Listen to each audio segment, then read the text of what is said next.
हमारे मुकेश कुमार यादव जी यहाँ बैठे। इनके धार्मिक ग्रंथ है ऋग्वेद, यजुर्वेद, सामवेद, अथर्ववेद और टॉप मोस्ट बुक जो इनकी है वो गीता।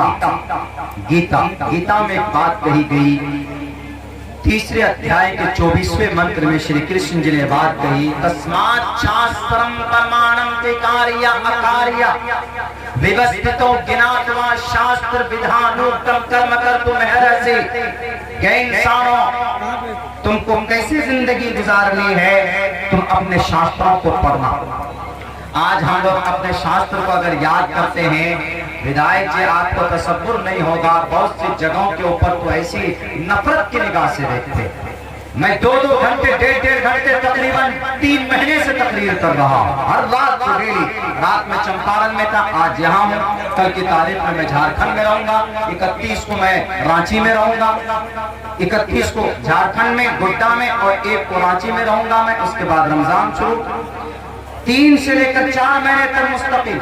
मेरी किसी भी स्पीच के अंदर आप हेट नहीं देखेंगे, किसी के अंदर भड़काऊ भाषण नहीं देखेंगे, बल्कि हाँ, जहां पर कोई गैर संवैधानिक बात होती, चाहे वो उत्तर प्रदेश के हमारे लाल बुजक्कर जी हो, चाहे वो हमारे इस देश के सबसे बड़े लीडर हमारे पीएम साहब हो, चाहे वो हाई कोर्ट हो, अगर हमारे भारत के संविधान का वायलेशन होता है किसी आर्टिकल का, आर्टिकल नंबर 26 हो, 25 हो, 14 हो, 21 हो, आर्टिकल नंबर 30 हो, तो मैं बोलने से नहीं चूकता हूं, मैं बोलता जरूर। यहाँ लोग कंफ्यूज हैं कि किसके मुताबिक जिंदगी गुजारें। अजान दें कि मंदिर में घंटी बजाएं, कंफ्यूज लोग, क्योंकि हर तरह के लोग हैं, कैसे जिंदगी गुजरे। मैं एक बात कहा करता हूं, लोग सवाल भी करते हैं कि आप पहले मुसलमान हैं कि या पहले आप हिंदू हैं कि या मुसलमान, ये इंडियन सवाल करते हैं। अभी कल के डेट में देखे टीवी चैनल में बैठकर लोग पूछ रहे हैं, एंकर पूछ रहे हैं कि मौलाना साहब के वो जमाई साहब से पूछ रहे हैं कि आप पहले भारतीय हैं कि पहले आप मुसलमान हैं।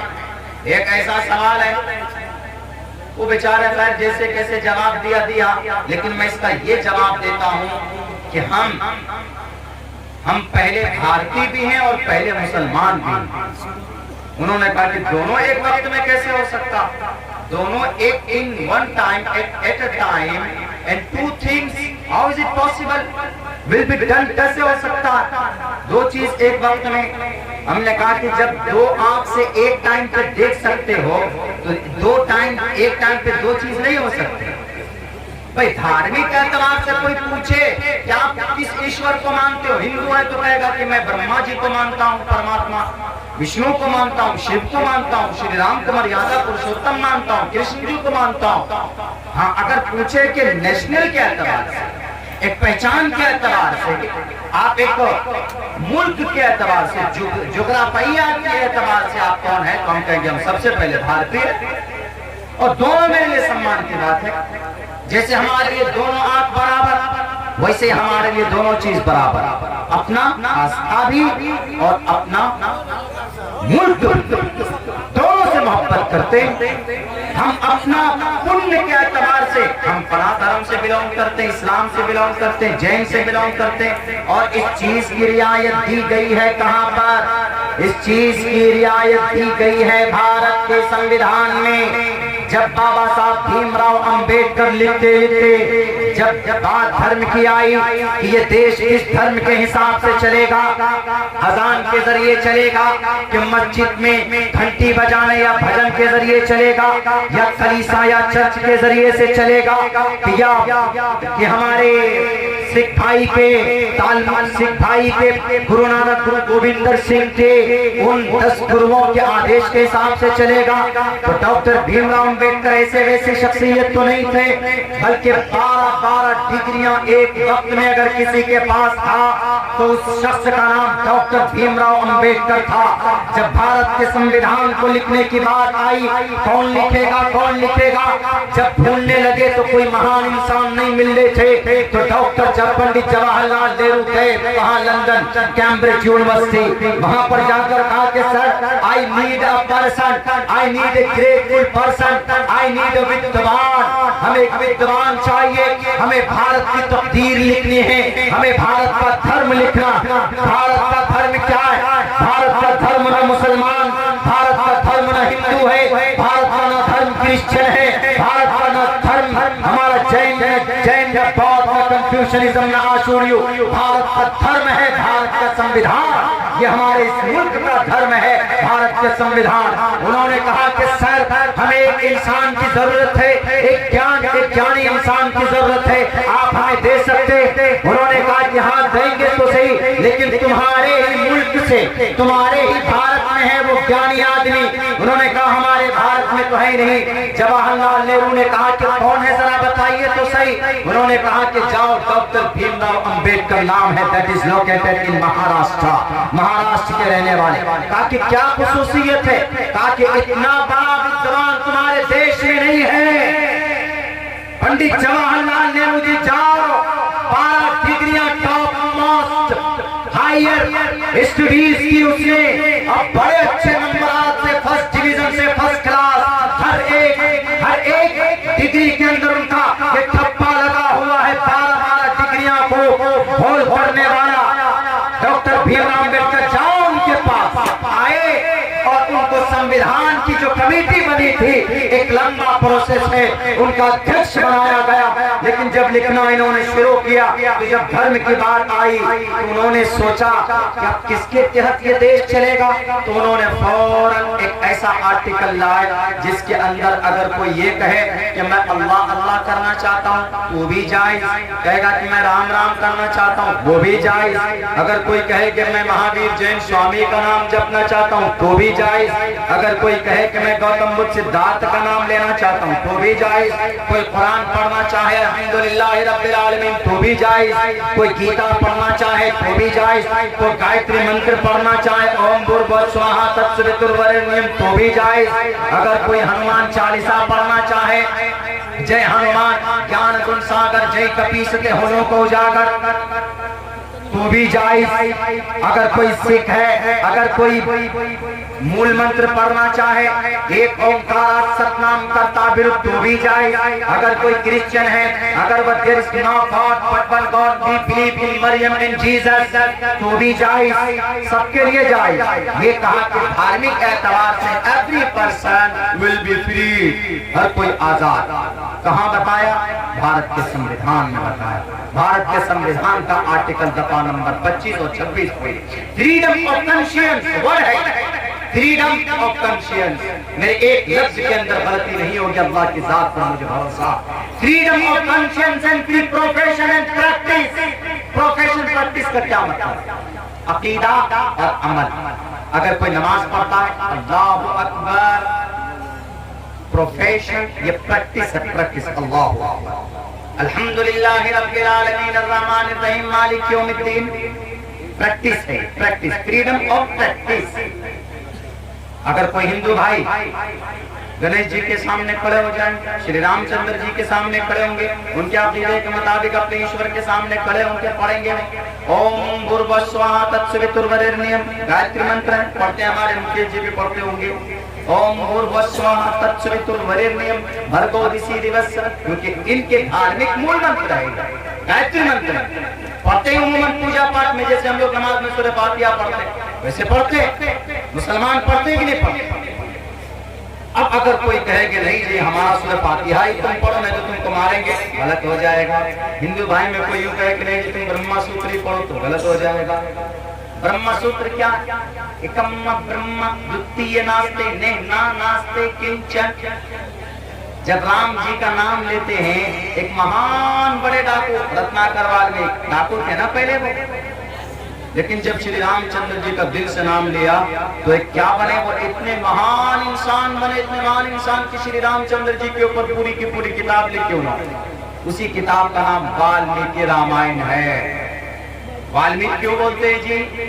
वाल्मीकि क्यों बोलते हैं? नाम तो उनका रत्नाकर था, वाल्मीकि क्यों बोलते हैं? एक लंबी कहानी मैं इतना कहूंगा कि एक नारद मुनि शक्तिशाली इंसान से जब मुलाकात उनकी हुई तो उनको लूटने के लिए जब वो गए तो उन्होंने कहा कि तुम पाप कर रहे हो बेटे, ये पाप का जिम्मेदार तुम हो।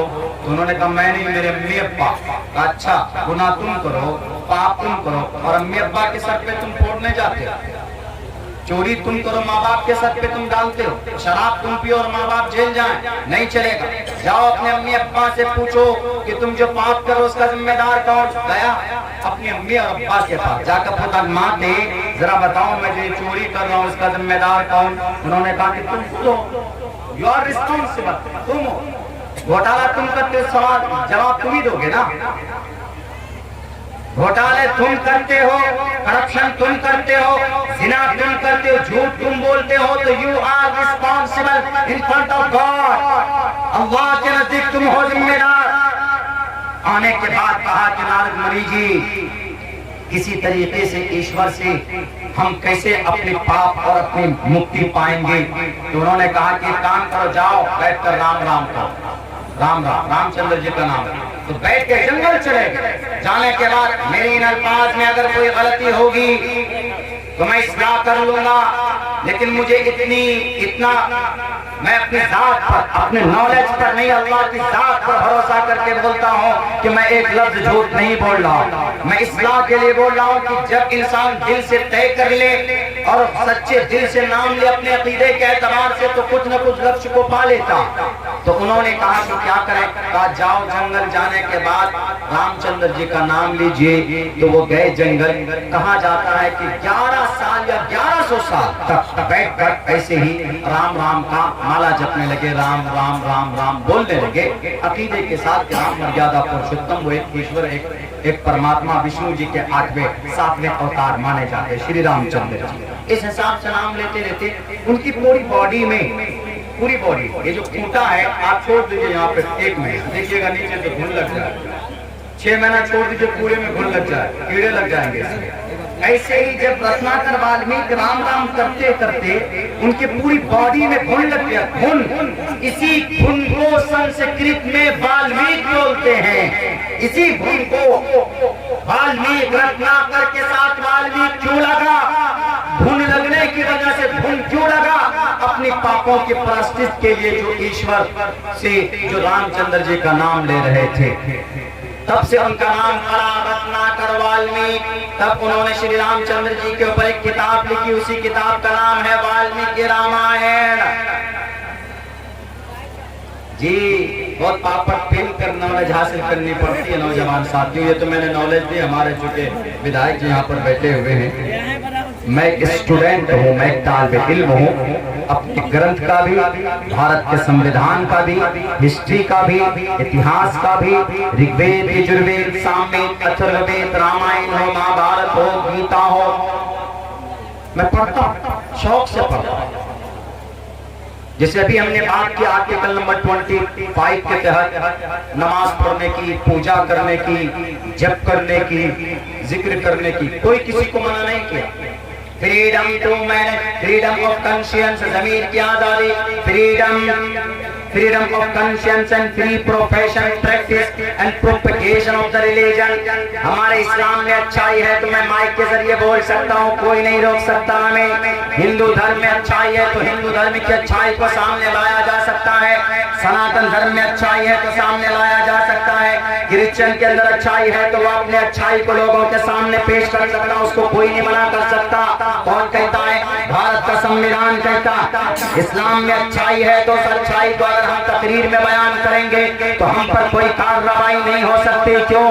हमें यह भारत का संविधान इजाजत देता है और हर मजहब पर मंदिर में जाकर माथा टेकने की, पूजा करने की परमिशन आर्टिकल नंबर 26 देता। क्या कहता है? Freedom to manage religious affairs, freedom to manage अपने मजहबी अमल, मजहबी ऑर्डर पर पर अमल करने के लिए हर भारतीय आजाद है, हर भारतीय को ये इजाजत है। अब बताइए, आप तय कीजिए, भारत के लोग तय करेंगे, हिंदू तय करेंगे, मुसलमान तय करेंगे, क्रिश्चियन तय करेंगे, जैन तय करेंगे, बौद्ध तय करेंगे। अगर कोई मस्जिद में नमाज पढ़ने जाता है, हिंदू भाई को तकलीफ नहीं होनी चाहिए। अगर हिंदू भाई पूजा करने जाते हैं तो मुसलमानों को तकलीफ नहीं होनी चाहिए। हम तुम्हें तुम्हारी पूजा करने के लिए नहीं देंगे। मेरे भारत के अंदर यही तो यहाँ की एक पहचान है, यही यहाँ की एक तहजीब है, कल्चर है कि भारत के इस गंगा जमुनी तहजीब के साथ साथ भारत के संविधान